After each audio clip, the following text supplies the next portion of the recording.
Prokuroria ka nisur hetimet ditën e sotme për Mirel Çokajin, i cili u gjeti pa jetë në një humner në Malsinë e Madhe. Motra e tij Mirjana Çokaj, duke folur për mediat, akuzon ortakun e vllait të tij për ngjarjen, pasi vllai sipas saj është vrarë për çështje droge. Mirjana Çokaj kërkon drejtësi nga shteti për të vëllain dhe tregon detaje nga ngjarja. Ja Mirjana Çokaj sa dola nga prokuroria në lidhje me vdekjen e vllait të tij Mirel Çokaj, që u gjeti vdekur në malet e Kelmendit. Unë dyshoj se ai është vrarë për parcelat me drogë. Ai dyshohet se është vrarë për një parcel me drogë që u gjet në Malsinë e Madhe. Në atë parcelë janë gjetur 980 rrënjë droge. Policia e shtetit e ka zgjesuar.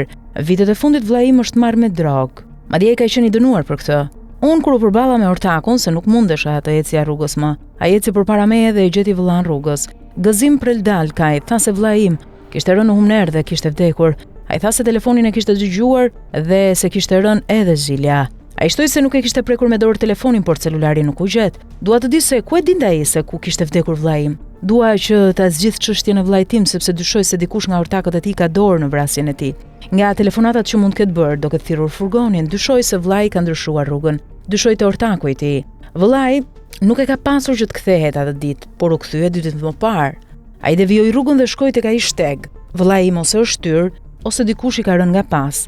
Dua që të zgjidhet çështja e vllait tim, shprehet ajo. Ngjarja e rëndë ndodhi më 18 shtator të këtij viti.